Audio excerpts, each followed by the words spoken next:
Hello, good afternoon to all of you. तो आज हम आप लोगों को एक इम्पॉर्टेंट चैप्टर स्टार्ट कर रहा हूं जिसका नाम है पी ब्लॉक एलिमेंट्स। अगर एनसीईआरटी की बुक में देखें तो इसका जो है क्लास 11th में इसके दो चैप्टर मेंशन है, ग्रुप नंबर 13 और 14।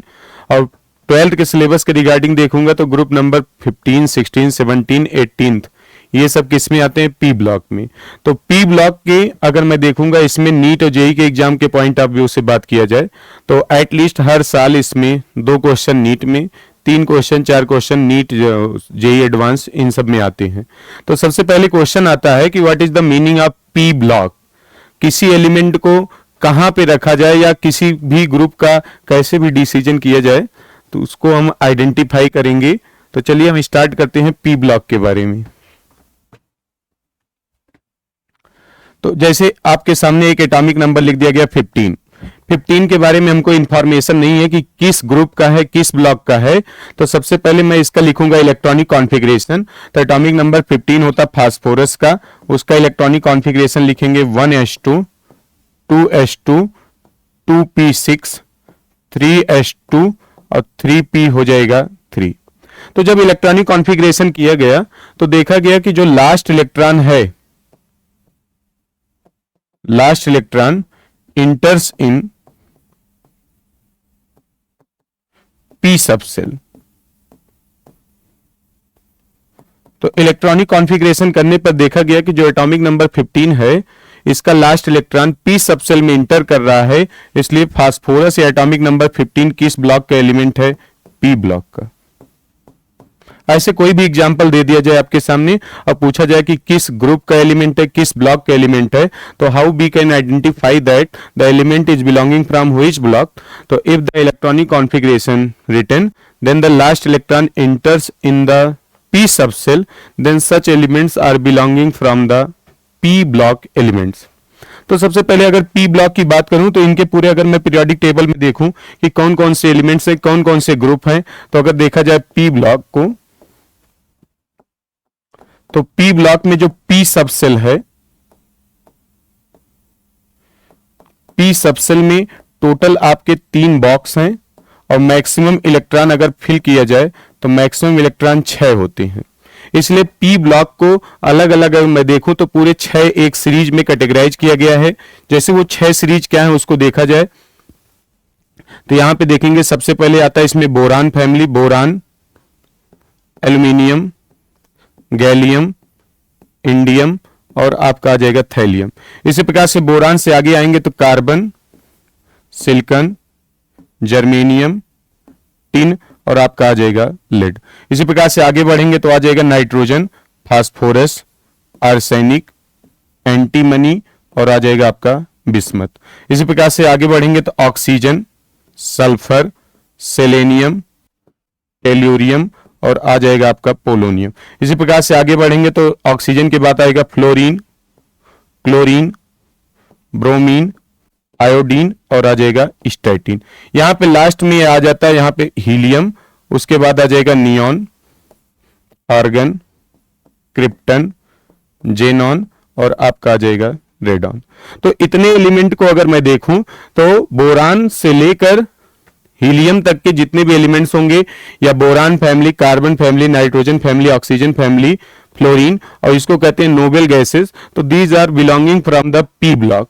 तो पी ब्लॉक के अगर ये एलिमेंट्स है तो इसको मैं देखूं अगर यहां पे इसके बारे में कुछ और इंफॉर्मेशन तो इसका एटॉमिक नंबर अगर देखा जाए तो बोरान का एटॉमिक नंबर होता है 5 और आप सबको मैजिक नंबर पता है क्या? 2,8,18,18, आपका हो जाएगा 32 एंड सो ऑन। तो अगर मैं नेक्स्ट एलिमेंट का अगर एटॉमिक नंबर हमको पता करना है तो पहले देखो यहां पे है 5, इसका मतलब 2 से ऊपर है। तो जब 2 से ऊपर है तो नेक्स्ट एलिमेंट का अगर एटॉमिक नंबर फाइंड आउट करना है तो उसमें हम ऐड करेंगे क्या? 8। तो अगर 5 में 8 ऐड कर दिया जाए तो कितना हो जाएगा?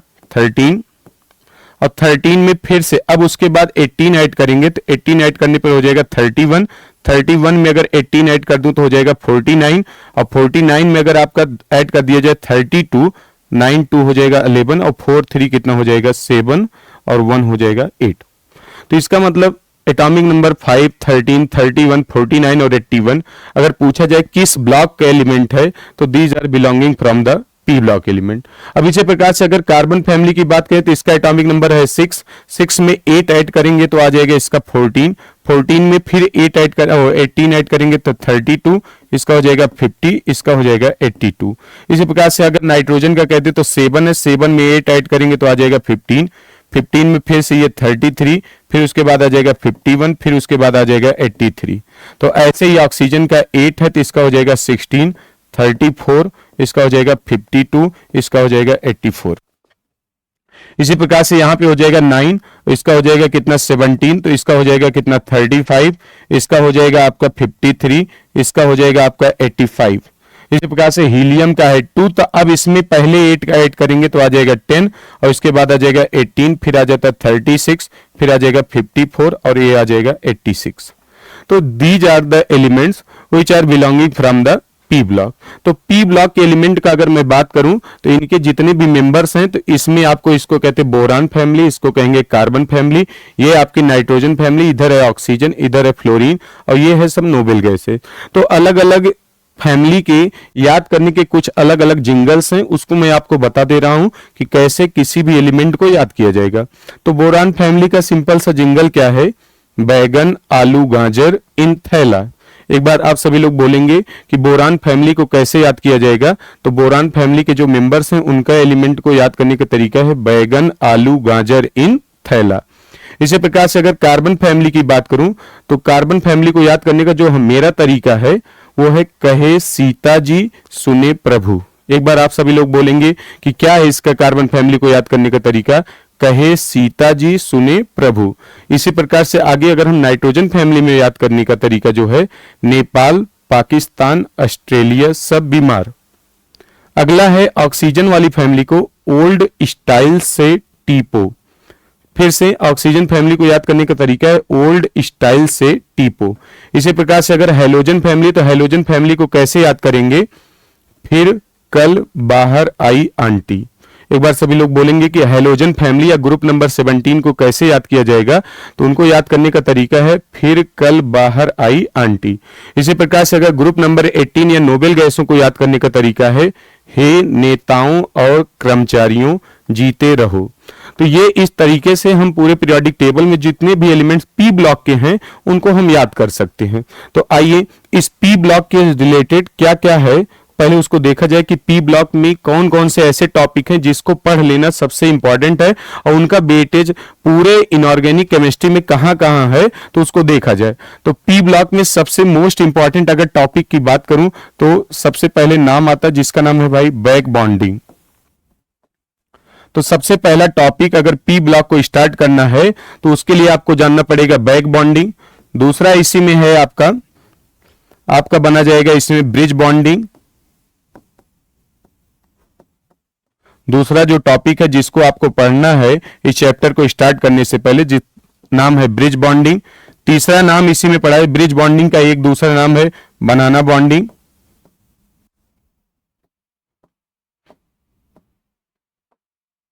बनाना बॉन्डिंग। अगला जो कि सबसे ज्यादा इंपॉर्टेंट टॉपिक है जिसका नाम है ऑक्सो एसिड। ये हर साल जब भी आप नीट जेई के पेपर को उठा के देखोगे तो इस क्वेश्चन इस टॉपिक से रिलेटेड एक प्रॉब्लम तो एकदम श्योर है आएगी जरूर, चाहे उसका ऑक्सीडेशन नंबर निकालने को आ जाता है या स्ट्रक्चर फाइंड आउट करने को आता है या पूछा जाएगा कि कितने ऐसे लिंकेज हैं फास्फोरस ऑक्सीजन फास्फोरस या फास्फोरस सिंगल बॉन्ड फास्फोरस। तो ये ऑक्सो एसिड के बारे में आपको जानना है। और उससे भी इंपॉर्टेंट टॉपिक है जिसको आपको पढ़ाया जाएगा जिसका नाम है inert pair effect. Inert pair effect. तो ये चार टॉपिक अगर आपके कंफर्म है तो इन चारों टॉपिक को अगर आप पहले से भी पढ़े होंगे तो केमिकल बॉन्डिंग के चैप्टर में इसको वहां पे भी बताया गया होगा, लेकिन उसका बेसिकली जो यूज है वो किस ब्लॉक में है तो जनरली आपका पी ब्लॉक में पढ़ा जाएगा। तो ये चार टॉपिक मैं एक एक करके आपको पढ़ाऊंगा और उन्हीं टॉपिक से रिलेटेड जो प्रॉब्लम्स होंगी उसको सॉल्व कराया जाएगा, फिर उसके बाद अपना पूरा चैप्टर स्टार्ट होगा। तो ये चार टॉपिक आप लोग नोट कर लीजिएगा जिसका नाम है पहला बैक बॉन्डिंग, दूसरा आपका है ब्रिजिंग बॉन्डिंग, तीसरा नाम आपका आएगा ऑक्सो एसिड और अगला नाम है इनर्ट पेयर इफेक्ट। तो चलिए आज जो मैं आपको स्टार्ट करने चल रहा हूं ऑक्सो एसिड के बारे में, उसी के बारे में जानना है। तो चलिए सबसे पहले हमारा टॉपिक का नाम है क्या, ऑक्सो एसिड। अच्छा, नाम ही से पता चल रहा है कि ऑक्सो एसिड क्या है। तो आपसे क्वेश्चन पूछा जाए, कोई अगर आपसे पूछ ले कि ऑक्सो एसिड, एसिड मतलब तो ये इस बात का इंडिकेशन है कोई ऐसा कंपाउंड होगा जिसमें हाइड्रोजन प्रेजेंट हो, किस फॉर्म में, H प्लस फॉर्म में। तो H प्लस फॉर्म में अगर प्रेजेंट होगा तो उसको हम नाम देंगे एसिड। लेकिन ऑक्सो जो टर्म जुड़ा उसका मतलब समझिए, तो अगर कोई भी ऐसा एसिड जिसमें ऑक्सीजन किससे जुड़ा हो, हाइड्रोजन से, ऑक्सीजन किससे जुड़ा हो, हाइड्रोजन से, और जो ऑक्सीजन है उसका जो अगला एलिमेंट हो कोई एक X है, और X का क्या होना चाहिए, less electronegative, less electronegative element than oxygen. तो ऐसा कोई भी स्ट्रक्चर जिसमें हाइड्रोजन किससे जुड़ जाए, ऑक्सीजन से, और ऑक्सीजन जो जुड़ा हो अपने जो भी पड़ोसी एटम है उसकी इलेक्ट्रोनिगेटिविटी क्या होनी चाहिए, कम। अच्छा, इलेक्ट्रोनिगेटिविटी क्या टर्म अगर हम कहें तो पीरियोडिक टेबल में आप सबको पता है कि 3 ही एलिमेंट्स हैं, फ्लोरीन, ऑक्सीजन और नाइट्रोजन। फ्लोरीन की इलेक्ट्रोनिगेटिविटी सबसे ज्यादा, तो इसके बारे में आपको पता 4.0 इलेक्ट्रॉन वोल्ट इसका है, इसका होता 3.5 इलेक्ट्रॉन वोल्ट, और इसका कितना होता 3.0 इलेक्ट्रॉन वोल्ट। इसका मतलब ऑक्सीजन से मोर इलेक्ट्रोनिगेटिव पूरे पीरियोडिक टेबल में कौन है, फ्लोरीन। तो अगर ऑक्सो एसिड की पहचान करनी है तो ऑक्सीजन किससे जुड़ा होना चाहिए, हाइड्रोजन से, लेकिन जो अगला ऑक्सीजन का अगला पड़ोसी वो कभी भी फ्लोरीन नहीं होना चाहिए। ये बहुत इंपॉर्टेंट लाइन है कि ऑक्सो एसिड में ऑक्सीजन से हाइड्रोजन तो ऐड ही होना चाहिए, ये सबसे बेसिक कंडीशन है, लेकिन इससे जुड़ा हुआ जो नेक्स्ट एटम होगा वो ऑलवेज क्या होगा, लेस इलेक्ट्रोनिगेटिव, मींस वहां पे क्या नहीं होना चाहिए, फ्लोरीन। तो ऐसे ही कंपाउंड को या ऐसा कहीं पे लिंकेज पाया जाएगा तो उसको हम नाम देंगे ऑक्सो एसिड। अब इस ऑक्सो एसिड को अगर मैं देखूं तो ऑक्सो एसिड को जानने से पहले कुछ बातें और मैं आपको बताना चाह रहा हूं। जैसे मैं बात करूं पी ब्लॉक की, पी ब्लॉक में अगर मैं बात करूं तो maximum oxidation state, maximum oxidation state of P block equal to क्या लिख सकता हूं, ग्रुप नंबर -10। अगर किसी भी पी ब्लॉक के एलिमेंट का हमको पता करना है कि उसका मैक्सिमम ऑक्सीडेशन स्टेट कितना होगा, तो मैक्सिमम ऑक्सीडेशन स्टेट निकाल सकते हैं कैसे, ग्रुप नंबर उसका जो भी रहेगा माइनस क्या करना पड़ेगा, 10। ऐसे मैं एक इंफॉर्मेशन और आपको बता दूं कि अगर यहीं पे पूछा जाए minimum oxidation state of P block element तो उसके लिए लिख सकता हूं ग्रुप नंबर -18। जैसे मैं इस बात को आइए पहले एग्जांपल से बताएं कि कैसे ये जो बातें लिखी गई वो सही है कि गलत। तो उस बात को अगर आपसे देखा जाए तो देखिए मेरे भाई, अगर आपके सामने पी ब्लॉक के एलिमेंट को लिखा जाए तो जैसे यहां पे लिख दूं boron family, boron, carbon, nitrogen, oxygen और आपका है फ्लोरीन, यहां पे लिख दे रहा हूं चलिए नियॉन के बारे में। तो इनका सबका ग्रुप नंबर क्या है, तो ग्रुप नंबर की बात करूं, बोरान का ग्रुप नंबर है 13, इसका है आपका 14, इसका है 15, इसका है 16, इसका है 17 और ये है 18th ग्रुप। तो यहां पे मैं क्या लिखा हूं कि इनका मैक्सिमम ऑक्सीडेशन स्टेट, तो मैक्सिमम ऑक्सीडेशन स्टेट के लिए अभी एक स्टेटमेंट क्या लिखा था, किसी भी पी ब्लॉक का मैक्सिमम ऑक्सीडेशन स्टेट जो होगा वो क्या होगा, ग्रुप नंबर -10। तो अगर ग्रुप नंबर इसका 13 है, -10 कर देंगे तो इनका मैक्सिमम ऑक्सीडेशन स्टेट कितना होगा, +3। इसी प्रकार से इसका होगा 4, इसका क्या होगा 5, इसका क्या होगा 6, इसका होगा 7 और इसका क्या होगा 8। तो किसी भी ग्रुप का जो मैक्सिमम ऑक्सीडेशन स्टेट होगा in case of P block element, how we can find out that, तो maximum oxidation state of P block element is just equal to the group number -10। तो अगर कोई आपसे क्वेश्चन पूछ ले कि नाइट्रोजन जो ग्रुप है, नाइट्रोजन फैमिली का मैक्सिमम ऑक्सीडेशन स्टेट कितना होगा, तो हमेशा पाया जाएगा 5। अच्छा, इस बात को और आइए बताएं कि इसमें एक इंपॉर्टेंट लाइन क्या है। तो अगर कहीं भी लिख दिया जाए maximum oxidation state of an element, अगर कोई एलिमेंट अगर मैक्सिमम ऑक्सीडेशन स्टेट में है तो उसके लास्ट में हमेशा जोड़ा जाएगा इक एसिड। ये बहुत इंपॉर्टेंट बात बता रहा हूं कि कोई भी एलिमेंट अगर अपने मैक्सिमम ऑक्सीडेशन स्टेट में है और कंपाउंड बना रहा है तो उसका हम नॉमेनक्लेचर कैसे करेंगे, तो जब भी मैक्सिमम ऑक्सीडेशन स्टेट में होगा तो वहां पे लास्ट में हमेशा ऐड किया जाएगा इक एसिड। चलिए इस बात को और वेरीफाई कर दें कि क्या है इसके एग्जाम्पल। तो जैसे देखिए बोरान का मैं एक कंपाउंड लिख रहा हूं, बोरान का कंपाउंड लिख रहा हूं H3BO3। इसी प्रकार से अगला कंपाउंड लिख रहा हूं H3PO4। इसी प्रकार से अगला कंपाउंड लिख रहा हूं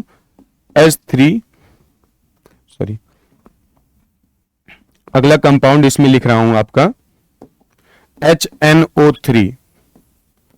अगला कंपाउंड है आपका H2SO4। तो अगर हम कहें कि इनका हम कैसे नॉमेनक्लेचर करेंगे तो सबसे पहले इसमें पता होना चाहिए कि बोरान का ऑक्सीडेशन स्टेट कैसे आएगा। तो बोरान के ऑक्सीडेशन स्टेट को सिंपली कैलकुलेट कर सकते हैं। हाइड्रोजन का होगा +1 इंटू 3, जिसका निकालना होगा उसको x मानेंगे, प्लस एक ऑक्सीजन पे -2 मल्टीप्लाई बाई 3 और टोटल सम किसके बराबर हो जाएगा 0 के। तो यहाँ पे अगर हम निकाल दे +3 और प्लस x -6 इक्वल टू क्या लिख देंगे 0, तो x -3 इक्वल टू हो जाएगा 0 और x इक्वल टू कितना आ जाएगा +3। तो इससे पहले अभी मैं गाइडलाइन क्या लिखा था कि कोई भी एलिमेंट अगर मैक्सिमम ऑक्सीडेशन स्टेट में होगा तो उसके लास्ट में हम क्या जोड़ेंगे इक एसिड। तो मैं इसका जो नाम लिखूंगा कॉमन नेम, उसका नाम होगा भाई बोरिक एसिड। क्या नाम पढ़ा जाएगा बोरिक एसिड, क्योंकि बोरान का मैक्सिमम ऑक्सीडेशन स्टेट कितना है 3 और उसी के बिहाफ पे मैं इसका नाम लिखूंगा बोरिक एसिड। इसी प्रकार से फास्फोरस का अगर ऑक्सीडेशन स्टेट आएगा इसमें कैलकुलेट करोगे तो +5, तो इसको हम नाम देते हैं फास्फोरिक एसिड, फास्फोरिक एसिड। इसी प्रकार से सल्फर का नाइट्रोजन का ऑक्सीडेशन स्टेट +5 है तो इसका नाम हम लिखेंगे क्या नाइट्रिक एसिड। इसी प्रकार से अगर इस कंपाउंड का नाम लिखे तो सल्फर का ऑक्सीडेशन स्टेट 6 और आप देख रहे हो कि ग्रुप नंबर अगर मैं देखूं ऑक्सीजन से नीचे आता है सल्फर, तो इस वजह से इसका जो नाम पढ़ा जाएगा उसको हम पढ़ेंगे सल्फ्यूरिक एसिड, सल्फ्यूरिक एसिड। तो क्या बात एक बात पता चल गई कि अगर कोई भी एलिमेंट है और अपने मैक्सिमम ऑक्सीडेशन स्टेट में होगा तो उसका जब भी नाम लिखेंगे तो उसके लास्ट में हमेशा क्या जोड़ा जाएगा इक एसिड। तो जैसे बोरान का अगर मैं देखूं तो +3 जो कि मैक्सिमम है इसलिए इसका कॉमन नेम पढ़ेंगे बोरिक एसिड। इसी प्रकार से फास्फोरस का पढ़ेंगे फास्फोरिक एसिड, नाइट्रोजन का है तो पढ़ेंगे नाइट्रिक एसिड और सल्फर का है तो क्या पढ़ेंगे सल्फ्यूरिक एसिड। तो ये बात हो गई क्या कि कैसे हम इनका कॉमन नेम यूज करेंगे। आइए अब इसके बारे में कुछ और इंपॉर्टेंट बातें बताऊं जो कि बहुत ही इंटरेस्टिंग है और आगे आने वाला है। तो जैसे यहां पे क्वेश्चन है, मैं हेडिंग लिख दे रहा हूं नॉमेनक्लेचर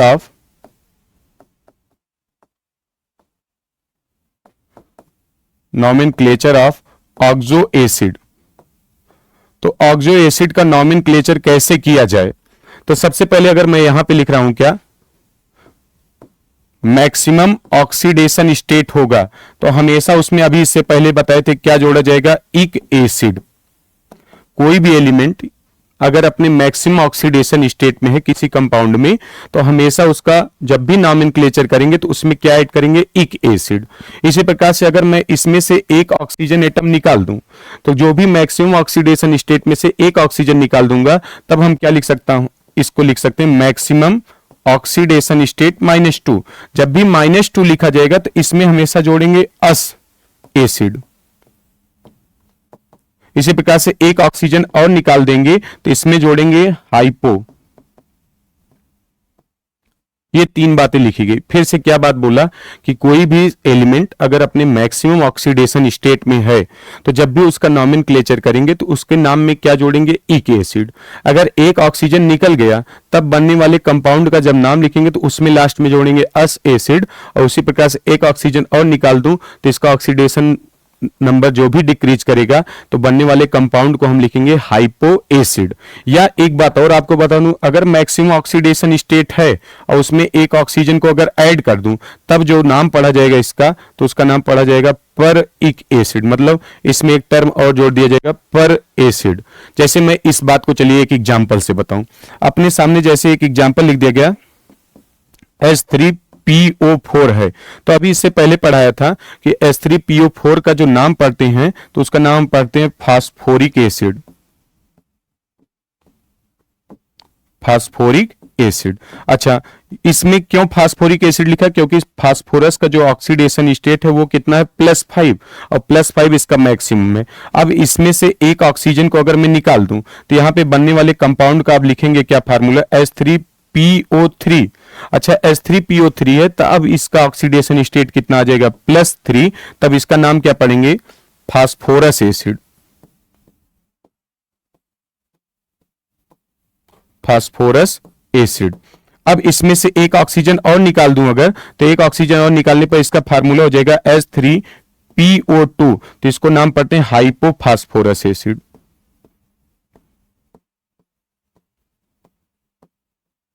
हाइपोफास्फोरस एसिड। ये नाम इसलिए लिख रहा हूं क्योंकि आज के 2-3 साल के ट्रेंडिंग क्वेश्चन में अगर आप देखोगे तो डायरेक्ट क्वेश्चन आता है कि right the oxidation state of phosphoric acid, या find out the oxidation state of hypophosphoric acid. तो इसलिए इनके नाम को लिखना बहुत इंपॉर्टेंट है। अगर H3PO4 में एक ऑक्सीजन को मैं ऐड कर दूं तो बनने वाले कंपाउंड का फार्मूला क्या हो जाएगा? H3PO5। तब इसका हम नाम क्या पढ़ेंगे? पर फास्फोरिक एसिड। पर फास्फोरिक एसिड। तो ये अलग अलग कंपाउंड्स हैं जिनका हम यूज करके अलग अलग उनका हम नॉमेनक्लेचर करेंगे। एक बार फिर से मैं इस बात को रिकॉल कराना चाह रहा हूं कि नॉमेनक्लेचर ऑफ ऑक्सो एसिड के बारे में कैसे आइडेंटिफाई करेंगे। तो कोई भी अगर कंपाउंड है वो अपने मैक्सिमम ऑक्सीडेशन स्टेट में है एलिमेंट, तब उसका हम जब भी नाम लिखेंगे तो उसमें ऐड करेंगे इक एसिड। अगर उसमें से एक ऑक्सीजन को रिमूव कर दिया जाए तो बनने वाले कंपाउंड का जो नाम लिखा जाएगा उसमें ऐड करेंगे अस एसिड, और अगले कंपाउंड में से अगर एक ऑक्सीजन निकाल दिया जाए तो उसको नाम देंगे हाइपो। अच्छा, मैक्सिमम ऑक्सीडेशन स्टेट में एक ऑक्सीजन अगर ऐड कर दूं तो बनने वाले कंपाउंड को हम नाम देते हैं पर इक एसिड, उसमें जोड़ेंगे। एक एग्जांपल आपके सामने लिखा गया, H3PO4 का नाम क्या है? फास्फोरिक एसिड, क्योंकि इसमें फास्फोरस इसमें +5 में। एक ऑक्सीजन अगर निकाल दूं तो बनने वाले कंपाउंड को हम कहेंगे फास्फोरस एसिड। एक ऑक्सीजन और निकाल दूं तो उसको नाम देंगे हाइपोफास्फोरस एसिड।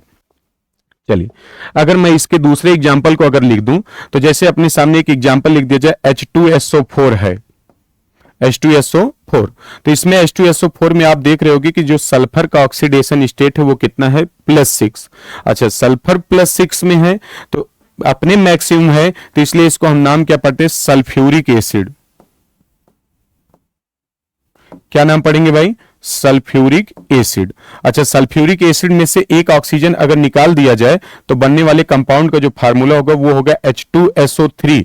तो अभी आपसे बताए थे जब एक ऑक्सीजन कम हो जाएगा तो इसके ऑक्सीडेशन नंबर में 2 की कमी आ जाएगी, तो ये कितना आ जाएगा? +4। तब इसका हम नाम क्या पढ़ेंगे? तो सल्फ्यूरिक एसिड से इसका नाम पढ़ेंगे सल्फ्यूरस एसिड। Sulphurous acid. इसी प्रकार से अगर इसमें एक ऑक्सीजन ऐड कर दूं तो बनने वाले कंपाउंड को जो फार्मूला हो जाएगा वो हो जाएगा H2SO5। तो इसका हम नाम क्या पढ़ेंगे? कॉमन नेम पहले, सॉरी, इसका पर सल्फ्यूरिक एसिड। पर सल्फ्यूरिक एसिड। लेकिन पर सल्फ्यूरिक एसिड से एक बड़ा ही इंपॉर्टेंट इसका नाम है जो कि कई बार आ चुका है क्वेश्चन, तो इसका नाम है भाई कैरोज एसिड। बहुत इंपॉर्टेंट है, कई बार आया है ऑक्सीडेशन नंबर फाइंड आउट करने को, तो उसमें लिखा रहेगा कैरोज एसिड, या नाम लिखा रहेगा क्या? पर सल्फ्यूरिक एसिड। तो पर सल्फ्यूरिक एसिड आ जाए या आपका आ जाए कैरोज एसिड तो उसका फार्मूला क्या हो जाएगा? H2SO5।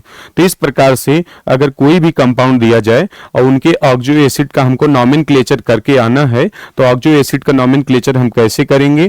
तो वही बात फिर से बताया कि कोई भी central atom with maximum oxidation state always known as ic acid. If the removal of one oxygen takes place then the prefix added is as a as acid. If the one oxygen is added then their name is added with the prefix पर।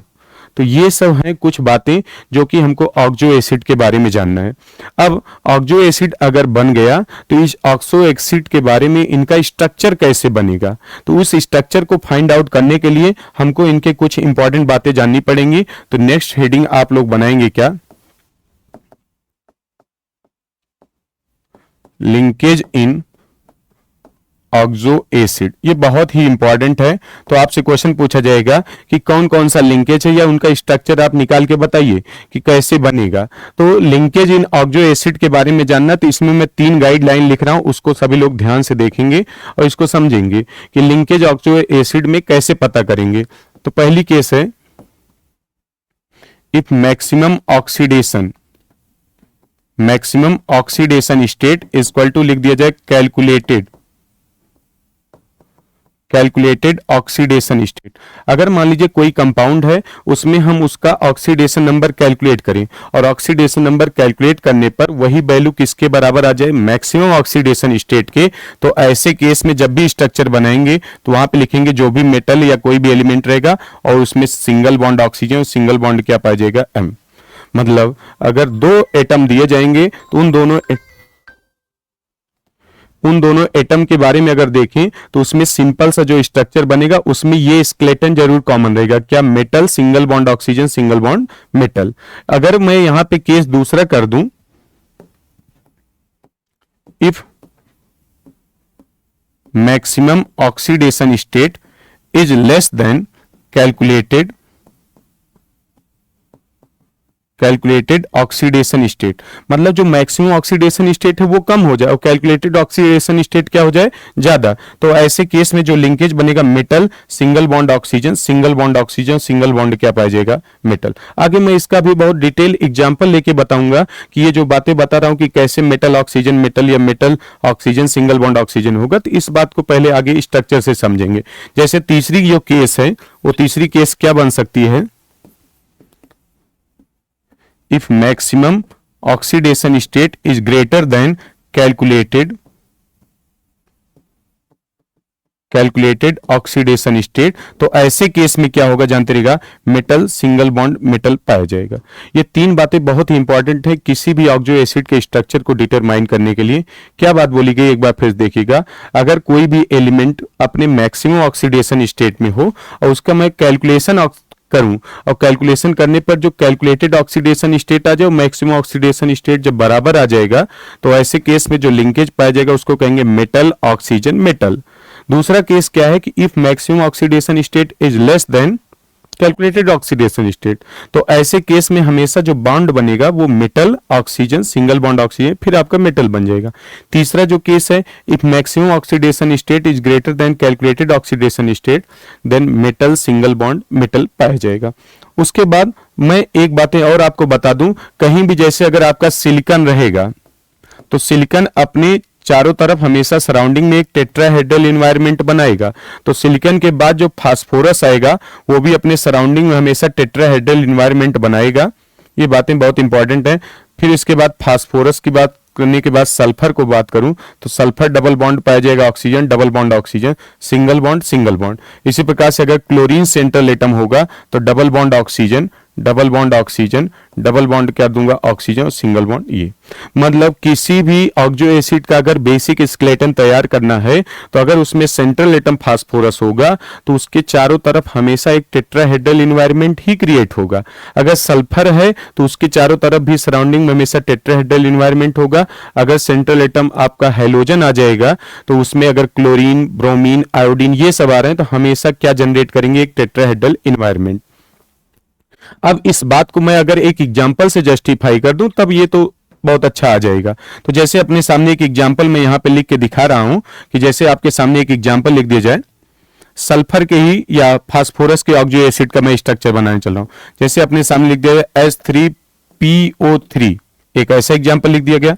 एक लिख दिया जाए H3PO4 लिख दिया जाए, और एक आपके सामने लिख दिया जाए H3PO5 लिख दिया जाए, और इसी प्रकार से H3P ये हो जाए, नहीं तो H3P2O5 कर दूं और लिख दूंगा क्या, H3P2O7 कर दूं, ऐसा O6 कर दूं। चलिए, तो अगर ऐसे कंपाउंड दिए जाएं तो उनका स्ट्रक्चर हम कैसे प्लॉट करेंगे उसी बात को आइए देखें। तो सबसे पहले इसमें निकालेंगे हम ऑक्सीडेशन स्टेट। तो फास्फोरस का ऑक्सीडेशन स्टेट अगर फाइंड आउट किया जाए, 3 2 जा 6 -3 हो जाएगा कितना, +3। इसी प्रकार से 4 2 जा 8 -3 हो जाएगा कितना, +5। अगर मैं यहां पे निकाल दूं तो यहां पे देखिए कैसे निकाला जाएगा, +1 × 3 प्लस जिसका निकालना होगा उसको x इंटू टू प्लस लिख देंगे -2 मल्टीप्लाई बाई 5 और टोटल सम किसके बराबर आ जाएगा 0 की। तो यहां पे लिख देंगे +3 + 2x - 10 इक्वल टू क्या हो जाएगा 0। 2x - 7 इक्वल टू क्या हो जाएगा 0। तो x इक्वल टू कितना आ जाएगा 7/2। ये आ जाएगा इसका फ्रैक्शनल ऑक्सीडेशन स्टेट।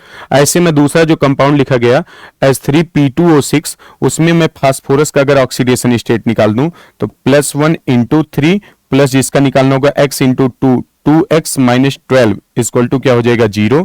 तो यहां पे लिख सकता हूं कितना 2x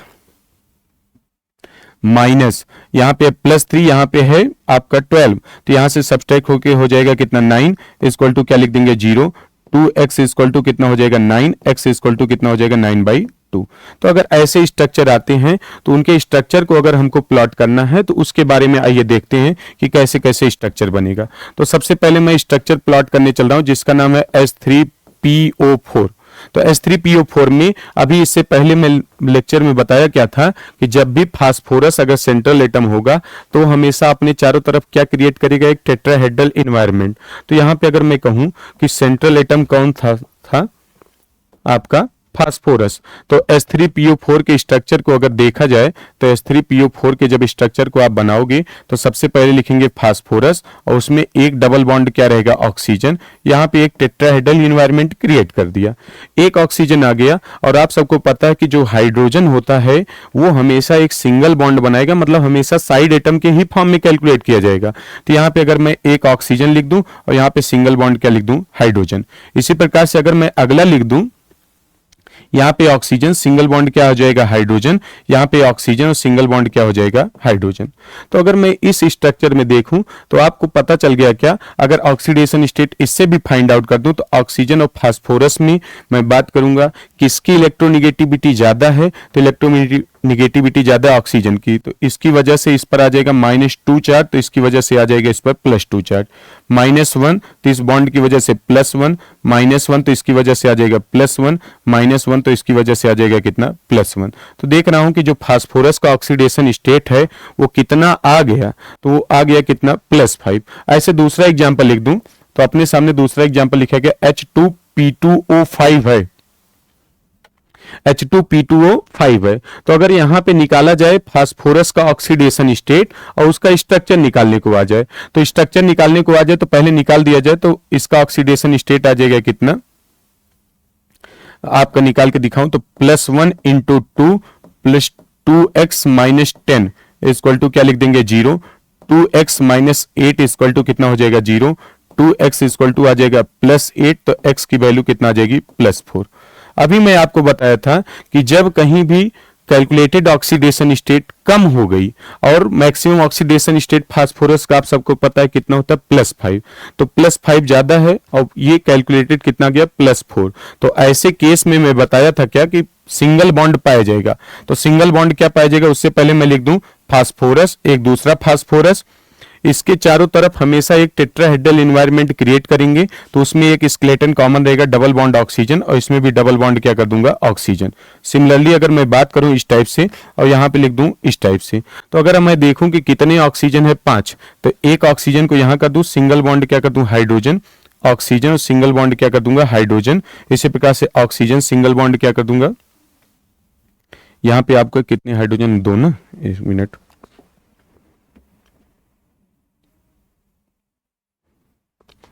अगर मैं इसके स्ट्रक्चर को फिर से बनाने चल रहा हूं देखिएगा एक बार क्या लिखा गया H2P2O5 है। तो फास्फोरस यहां पे कर देंगे डबल बॉन्ड ऑक्सीजन और यहां पे कर देंगे सिंगल बॉन्ड फास्फोरस और डबल बॉन्ड क्या कर देंगे ऑक्सीजन, सिंगल बॉन्ड ऑक्सीजन और सिंगल बॉन्ड क्या कर देंगे हाइड्रोजन, सिंगल बॉन्ड ऑक्सीजन और सिंगल बॉन्ड क्या कर देंगे हाइड्रोजन। अभी आप देखिए तो यहां पे अगर मैं देखूं तो इसके चारों तरफ टेट्राहेड्रल इन्वायरमेंट नहीं क्रिएट हुआ है। कितने ऑक्सीजन हो गए 1 2 और 2 4 और इसी प्रकार से अगर देखो तो दोनों हाइड्रोजन बैलेंस हो गए। तो इसको अगर मैं लिख दूंगा कितना, सॉरी H2P2O6 होना चाहिए इसमें। H2P2O6 में अगर मैं निकाल दूं सल्फर का तो 6 दूनी 12, 2 हो जाएगा कितना आपका 12 और 2 हो जाएगा कितना आपका 10 और 10 मतलब हो जाएगा +5। ओके, तब इतना अगर स्ट्रक्चर आ जाएगा तो स्ट्रक्चर के दौरान अगर मैं देख लूं तो फास्फोरस सिंगल बॉन्ड क्या बन जाएगा ऑक्सीजन, इस टाइप से। तो इनके अलग अलग स्ट्रक्चर को अगर हमको फाइंड आउट करना है तो हम कैसे फाइंड आउट करेंगे, तो उसी बात को ये ऑक्सो एसिड के बारे में डिस्क्राइब किएगा। जैसे एक एग्जांपल लिख दूं, दूसरा H2SO4 है, H2SO4 है, तो इससे एक ऑक्सीजन अगर मैं ऐड कर दूं तो बनने वाले कंपाउंड का फार्मूला क्या हो जाएगा, H2SO5, जिसको अभी बताया था। ये बहुत ही इंपॉर्टेंट नाम है, जिसका नाम है भाई कैरोज एसिड। बहुत इंपॉर्टेंट है, ये कई बार आ चुका है कि कैरोज एसिड के बारे में। और इसी प्रकार से एक ऑक्सीजन अगर इसमें से रिमूव कर दूं तो बनने वाले कंपाउंड का फार्मूला होगा H2SO3, जिसको हम कहते हैं सल्फ्यूरस एसिड। अब सल्फ्यूरस एसिड है, सल्फ्यूरिक एसिड है और पर सल्फ्यूरिक एसिड है, इनके स्ट्रक्चर को निकालूं तो सबसे पहले H2SO4 का अगर स्ट्रक्चर प्लॉट किया जाए तो sulphur double bond oxygen, double bond क्या हो जाएगा oxygen, single bond oxygen, single bond hydrogen, single bond oxygen और सिंगल बॉन्ड क्या हो जाएगा हाइड्रोजन। अब देखिए इस सल्फर के चारों तरफ एक टेट्राहेड्रल एनवायरनमेंट क्रिएट है। सिमिलरली अगर मैं इसका स्ट्रक्चर निकाल दूं तो सल्फर डबल बॉन्ड क्या आ जाएगा ऑक्सीजन और डबल बॉन्ड क्या आ जाएगा ऑक्सीजन, सिंगल बॉन्ड ऑक्सीजन और सिंगल बॉन्ड क्या आ जाएगा हाइड्रोजन। अच्छा, ऑक्सीडेशन स्टेट अगर यहाँ पे निकालोगे जनरली तो 5 2 जा 10 -2 तो कितना आ जाएगा +8। अगर मैं +8 को देखूं तो मैक्सिमम से क्या है ज्यादा, तो कैलकुलेटेड ऑक्सीडेशन स्टेट जब ज्यादा होगा तब ऐसे केस में इसका जो स्ट्रक्चर आएगा सिंगल बॉन्ड ऑक्सीजन और सिंगल बॉन्ड क्या हो जाएगा ऑक्सीजन, 1 2 3 4 5 और सिंगल बॉन्ड क्या कर दूंगा हाइड्रोजन। तो इस प्रकार से पूछा जाएगा H2SO5 में हाउ मेनी पर ऑक्सी लिंकेज आर प्रेजेंट। तो यहां पे देखोगे इस पर ऑक्सीजन पे -1 चार्ज है, इस पर कितना है -1 चार्ज। क्यों कह रही हैं, क्योंकि ऑक्सीजन जनरली क्या बनाता है डबल बॉन्ड, लेकिन ऐसे कंपाउंड में ये क्या बनाया है ऑक्सीजन सिंगल बॉन्ड ऑक्सीजन, तो ऐसे लिंकेज को हम नाम देते हैं पर ऑक्सी लिंकेज। ऐसे ही दूसरे कंपाउंड को अगर देखा जाए तो H2H2O7 है आपका, तो इसका नाम है भाई, ये बहुत इंपॉर्टेंट है, इसका भी नाम पूछा जाता है तो पहले इसका नाम लिख दें ओलियम, ये बहुत इंपॉर्टेंट है, या इसका अगर और नाम दे दें पायरो सल्फ्यूरिक एसिड,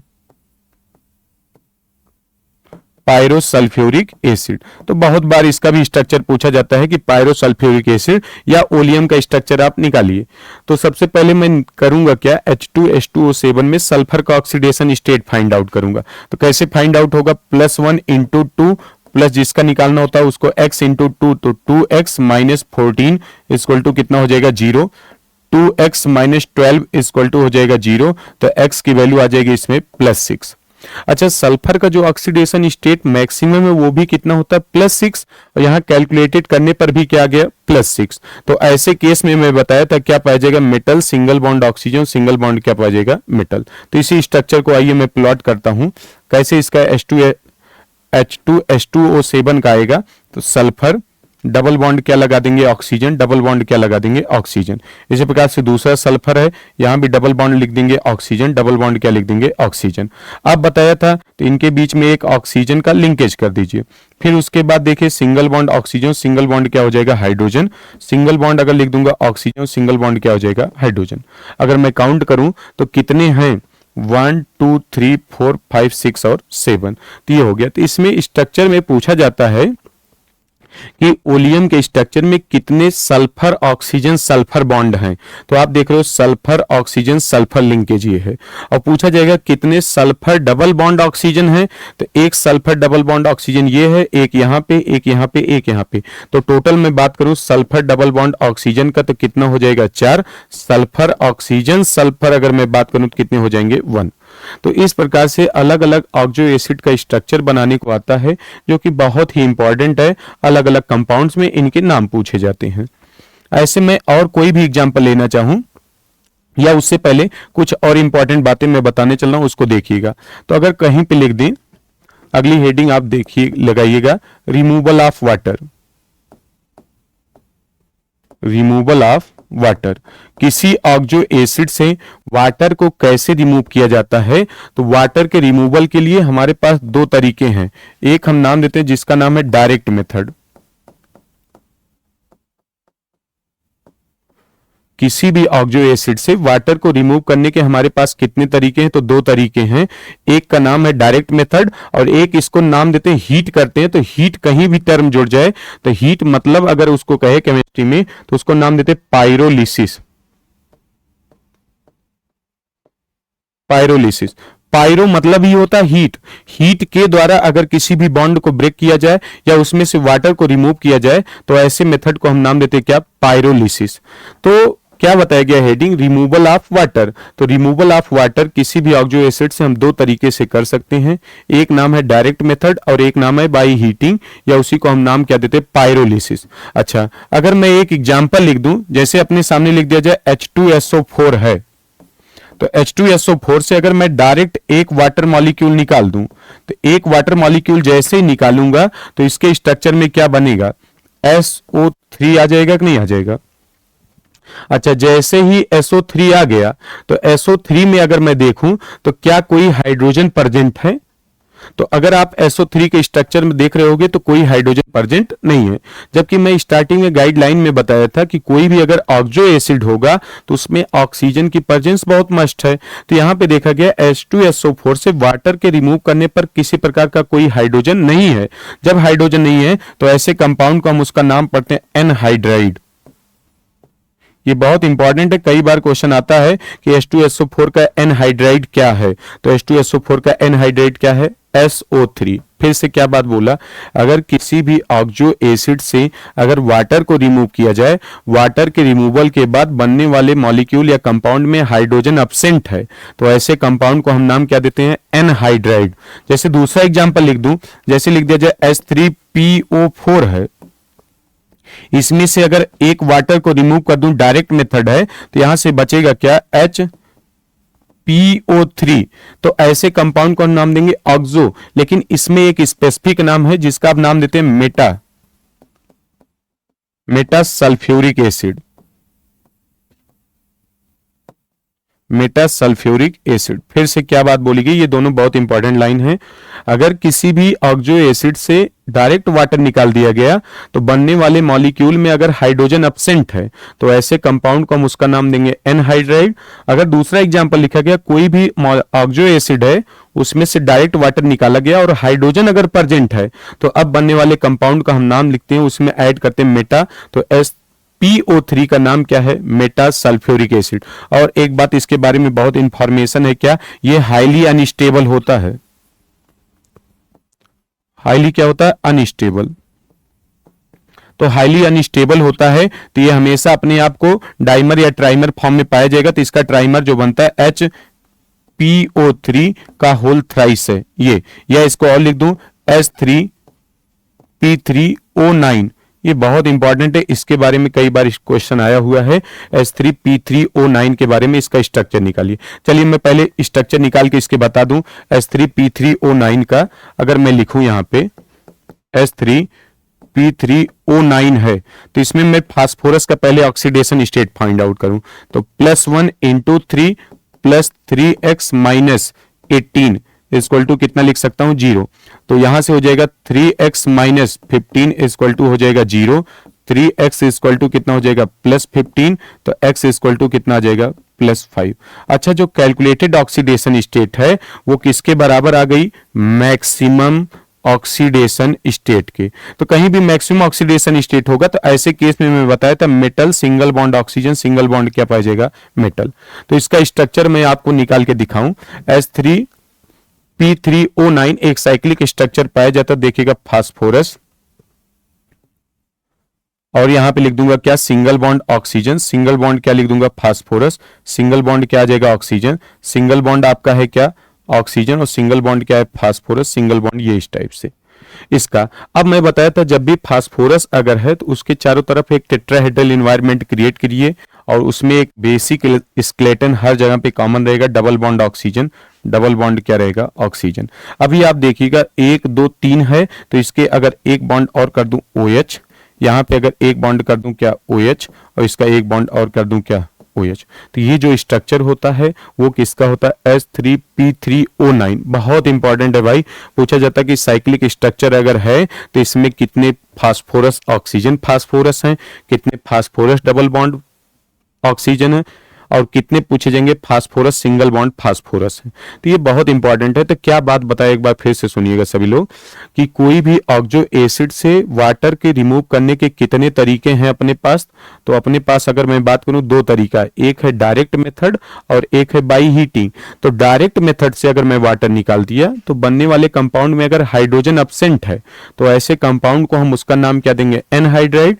अगर कोई भी ऑक्सो एसिड है उसमें से वाटर निकालने के बाद अगर हाइड्रोजन प्रेजेंट है तब उसका हम नाम देते हैं मेटा सल्फ्यूरिक एसिड, या इसके केस में मेटा सल्फ्यूरिक, नहीं तो उसमें टर्म जो जोड़ा जाता है उसका नाम क्या है, मेटा। लेकिन ये ऑर्गेनिक सॉरी इनऑर्गेनिक केमिस्ट्री में बहुत बार रिएक्शन पूछा जाता है, पायरोलिसिस। पायरोलिसिस क्या है, तो पायरोलिसिस मतलब अभी बताए थे कि कोई भी ऑक्सो एसिड में से अगर वाटर का रिमूवल हो by heating, then such process are considered under the pyrolysis. लेकिन एक बहुत इंपॉर्टेंट लाइन क्या है पायरोलिसिस के दौरान, during pyrolysis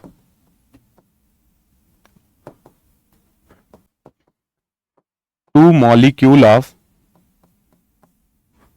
molecules of oxo acid are required. मतलब जब भी पायरोलिसिस की जाएगी तो पायरोलिसिस के दौरान हमेशा दो मॉलिक्यूल किसकी जरूरत पड़ेगी, ऑक्सो एसिड की। जैसे एक एग्जांपल, जैसे अपने सामने लिख दें H2SO4, तो H2SO4 से हमको क्या निकालना है, हीट करके वाटर का रिमूवल करना है। तो इस प्रोसेस को नाम देंगे क्या, पायरोलिसिस। तो जब H2SO4 का रिमूवल करा जाएगा तो इसमें दो H2SO4 मॉलिक्यूल की नीड पड़ेगी। तो दो H2SO4 के मॉलिक्यूल जब आपस में कंबाइंड होंगे और एक वाटर निकल जाएगा तो इसको देखिएगा H2H2 कितना हो गया, H4। लेकिन एक H2 निकाल दूं तो क्या बनेगा, H2। फास्फो सल्फर दो है तो बन जाएगा H2 और O यहां से 7 हो जाएगा। तो ये हो गया किसका, O7। तो ये बनने वाले कंपाउंड का अब नाम क्या देंगे, तो इसको हम नाम देंगे, ये इसका नाम क्या था, सल्फ्यूरिक एसिड। Sulphuric acid. लेकिन हीट के द्वारा वाटर निकला तो अब ऐसे कंपाउंड का नाम हम पढ़ेंगे भाई पायरोसल्फ्यूरिक एसिड। पायरोसल्फ्यूरिक एसिड बहुत इंपॉर्टेंट है, कई बार डायरेक्ट नाम दे देगा कि पायरोसल्फ्यूरिक एसिड का आप स्ट्रक्चर निकालिए या उसके बारे में आप कमेंट कीजिए। तो पायरोलिसिस का मतलब क्या समझ में आया, किसी भी ऑक्सो एसिड से जब हम क्या निकाल दें, वाटर। लेकिन वाटर जब भी निकलेगा हमेशा ऑक्सो एसिड के कितने मॉलिक्यूल की नीड पड़ेगी, तो दो मॉलिक्यूल की नीड पड़ेगी। और वाटर का जब रिमूवल होगा बाय हीटिंग तो ऐसी प्रोसेस को हम नाम क्या देंगे, पायरोलिसिस। जैसे दूसरा एग्जांपल आपके सामने लिख दूं, HNO3 है या H3 आपका लिख दूं, चलो H3PO4 है। तो H3PO4 से अगर हमको वाटर निकालना है बाय हीटिंग तो इसके कितने मॉलिक्यूल की नीड पड़ेगी भाई, दो मॉलिक्यूल की, H3PO4 की। तो जब दो मॉलिक्यूल आपस में कंबाइंड होंगे तो बनने वाला फार्मूला क्या हो जाएगा, H3 यहां H3 यहां, कितना हो जाएगा H6। लेकिन कितने हाइड्रोजन को निकाल दो, दो, तो यहां पे फार्मूला बनेगा H4P2 और क्या बन जाएगा, O7। अच्छा, इसका नाम अभी आप क्या पढ़े थे, फास्फोरिक एसिड। Phosphoric acid. तो अब ये जो बनने वाला कंपाउंड होगा उसका नाम क्या पढ़ा जाएगा, पायरोफास्फोरिक एसिड। पायरोफास्फोरिक एसिड।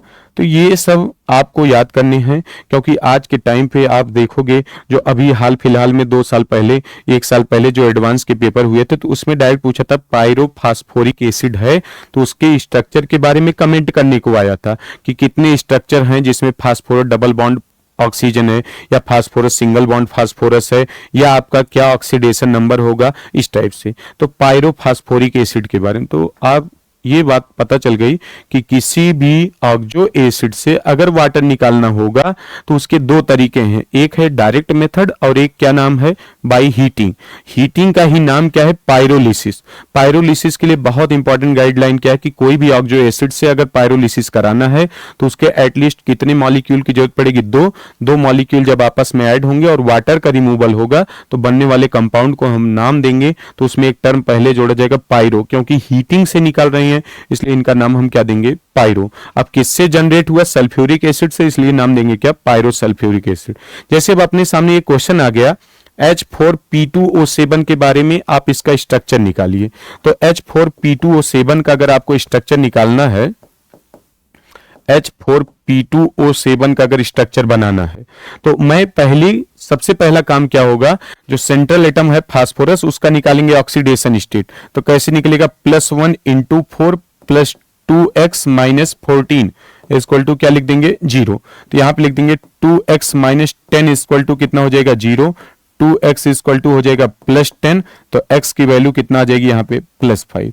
अब आप बताइए जो कैलकुलेटेड ऑक्सीडेशन स्टेट है, और इससे पहले मैं बताया हूं क्या कि फास्फोरस का जो ऑक्सीडेशन स्टेट मैक्सिमम होता है वो भी कितना होता है, +5, और कैलकुलेट करने पर भी कितना आ गया, +5।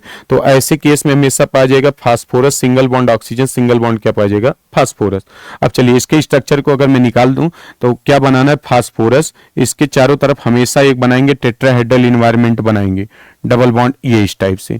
अब इसके बीच में single bond oxygen, single bond क्या कर दूंगा, फास्फोरस। फिर से उसके बाद ये इस टाइप से इसका स्केलेटन बना दीजिए। अगर मैं देखूंगा single bond oxygen, single bond क्या है, hydrogen, single bond oxygen, single bond क्या है, hydrogen, single bond oxygen, single bond क्या है, hydrogen, single bond oxygen, single bond क्या है, हाइड्रोजन। तो ये किसका स्ट्रक्चर बन गया, तो ये स्ट्रक्चर बन गया आपका 1 2 3 4 5 6 और 7। तो ये बन गया किसका, H4P2O7 का। अब इसके बारे में क्या क्या क्वेश्चन पूछा जा सकता है, पूछा जाएगा, मान लीजिए अगर फास्फोरस से ये है आपका टर्मिनल और ये है आपका ब्रिजिंग ऑक्सीजन, तो यहां से यहां की जो बॉन्ड लेंथ है, सपोज करो दिया गया x पिकोमीटर, और यहां से यहां की जो बॉन्ड लेंथ दिया गया वो कितना दिया गया, y पिकोमीटर। तो क्वेश्चन आ जाएगा, क्या H4P2O7 में जितने फास्फोरस ऑक्सीजन या जितने भी फास्फोरस ऑक्सीजन फास्फोरस हैं, उनकी क्या सभी बॉन्ड लेंथ सेम होगी, तो उसका आंसर होगा नो। तो यहां जानते रहेगा, अगर ऐसा आता है तो Y जो होगा उसकी वैल्यू हमेशा ज्यादा होगी किससे, X से। मतलब ब्रिजिंग ऑक्सीजन की जो बॉन्ड लेंथ होगी always greater than the terminal bond length. दूसरा क्वेश्चन, कितने हाइड्रोजन ऐसे हैं जो कि रिप्लेसेबल हैं। तो क्वेश्चन पूछा जाएगा कि कितने हाइड्रोजन जो कि रिप्लेसेबल हैं, तो आपको पता है कि वही हाइड्रोजन रिमूव होता है जो कि मोर इलेक्ट्रोनिगेटिव एलिमेंट से जुड़ा होता है। तो इसमें मैं देखूंगा ये हाइड्रोजन, ये हाइड्रोजन, ये हाइड्रोजन, ये हाइड्रोजन निकल सकता है, क्यों, क्योंकि ये किससे जुड़ा है, 4। तो इसका अगर मैं बेसिसिटी की बात करूं, बेसिसिटी, तो बेसिसिटी इसकी क्या हो जाएगी, 4। अब अगला क्वेश्चन, कितने फास्फोरस ऑक्सीजन फास्फोरस बॉन्ड हैं। तो फास्फोरस ऑक्सीजन और फास्फोरस बॉन्ड की बात करूं कितने होंगे, 1। अगर मैं पूछ लूं फास्फोरस डबल बॉन्ड ऑक्सीजन कितने, तो एक यहां पे, एक यहां पे, एक ये देखिए, एक यहां देखिएगा, तो कितने पाए जाएंगे, 2। और पूछा जाएगा आपसे कितने हाइड्रोजन है जो कि रिप्लेसेबल है, तो उसका आंसर कितना आ जाएगा, 4। तो इस टाइप से कोई भी अगर आपका ऑक्सो एसिड से रिलेटेड कोई प्रॉब्लम्स आती है तो उस बात को आपको याद रखना। अब इसी में मैं कुछ हैलोजन से रिलेटेड वो प्रॉब्लम्स हैं उसको देखिए। तो जैसे हैलोजन के जो ऑक्सी एसिड्स हैं उनका नाम है HClO, HClO2, और लिख रहा हूं HClO3, और लिख रहा हूं क्या, HClO4। ये ऐसा आ गया। अब अगर मैं कहूं इनका सबसे पहला काम होगा आपको ऑक्सीडेशन स्टेट निकालना। तो इसमें क्लोरीन का जब निकालोगे कितना आ जाएगा, +7, इसमें क्लोरीन का कितना आ जाएगा, +5, इसमें क्लोरीन का आ जाएगा +3, इसमें क्लोरीन का कितना आ जाएगा आपका भाई, +1। अब आपको पता है कि जो क्लोरीन है उसका मैक्सिमम ऑक्सीडेशन स्टेट कितना हो सकता है, +7। अच्छा, +7 होगा तो पहला क्वेश्चन पूछा जाए कि ये कई बार क्वेश्चन आ चुका है, arrange them in the increasing order of their acidic strength. तो यहां पे एक स्टेटमेंट क्या है, oxidation state is directly proportional to acidic strength. तो किसी भी सेंट्रल एटम का अगर वो अपने हाईएस्ट ऑक्सीडेशन स्टेट में होगा तो उसका एसिडिक स्ट्रेंथ उतना ज्यादा होगा। तो सबसे ज्यादा एसिडिक स्ट्रेंथ की बात करूं तो सबसे ज्यादा कौन हो जाएगा, HClO4। अब HClO4 है तो इसका नाम हम क्या पढ़ेंगे, तो मैक्सिमम है तो इसलिए इसको हम क्या पढ़ेंगे भाई, क्लोरिक एसिड। क्लोरिक एसिड, तो क्लोरिक एसिड है उससे एक ऑक्सीजन कम हुआ तो इसको क्या पढ़ेंगे, क्लोरस एसिड। क्लोरस एसिड, इसको HClO2 है तो इसको हम नाम क्या पढ़ेंगे आपका, यहां से एक ऑक्सीजन और कम हो गया तो इसको नाम पढ़ेंगे हाइपो क्लोरस एसिड। और इसका सिंपल सा नाम पढ़ देंगे क्या, तो अगर इसका नाम पढ़ देंगे तो हाइपोक्लोरस एसिड या हाइपो एसिड, ये इस टाइप से। तो अलग अलग करके इनके क्वेश्चन आते हैं। अब इनके स्ट्रक्चर को अगर मैं निकाल दूं तो क्लोरीन इसके चारों तरफ टेट्राहेड्रल इन्वायरमेंट बना दिए, डबल बॉन्ड ऑक्सीजन और डबल बॉन्ड क्या कर दूंगा ऑक्सीजन, और सिंगल बॉन्ड क्या कर दूंगा ऑक्सीजन, सिंगल बॉन्ड क्या है हाइड्रोजन, ये इसका स्ट्रक्चर आ गया। सिमिलरली अगर मैं एक ऑक्सीजन को यहाँ पे कम कर दूं तो यहाँ पे क्या हो जाएगा क्लोरीन, और आपका हो जाएगा क्या double bond oxygen, double bond क्या गया oxygen, single bond oxygen, single bond क्या कर दूंगा हाइड्रोजन, इसके पास एक लोन पेयर अभी प्रेजेंट है। इसी प्रकार HClO2 का अगर आप निकालेंगे तो क्लोरीन, डबल बॉन्ड क्या आ जाएगा oxygen, single bond oxygen, single bond क्या हो जाएगा हाइड्रोजन। अब देखिएगा दोनों ऑक्सीजन हो गए तो इसके पास है लोन पेयर, इसके पास भी क्या है लोन पेयर। इसी प्रकार से इसका अगर निकाल दें तो chlorine, single bond oxygen, single bond क्या है हाइड्रोजन, इसके पास है लोन पेयर, इसके पास है लोन पेयर, इसके पास क्या है लोन पेयर।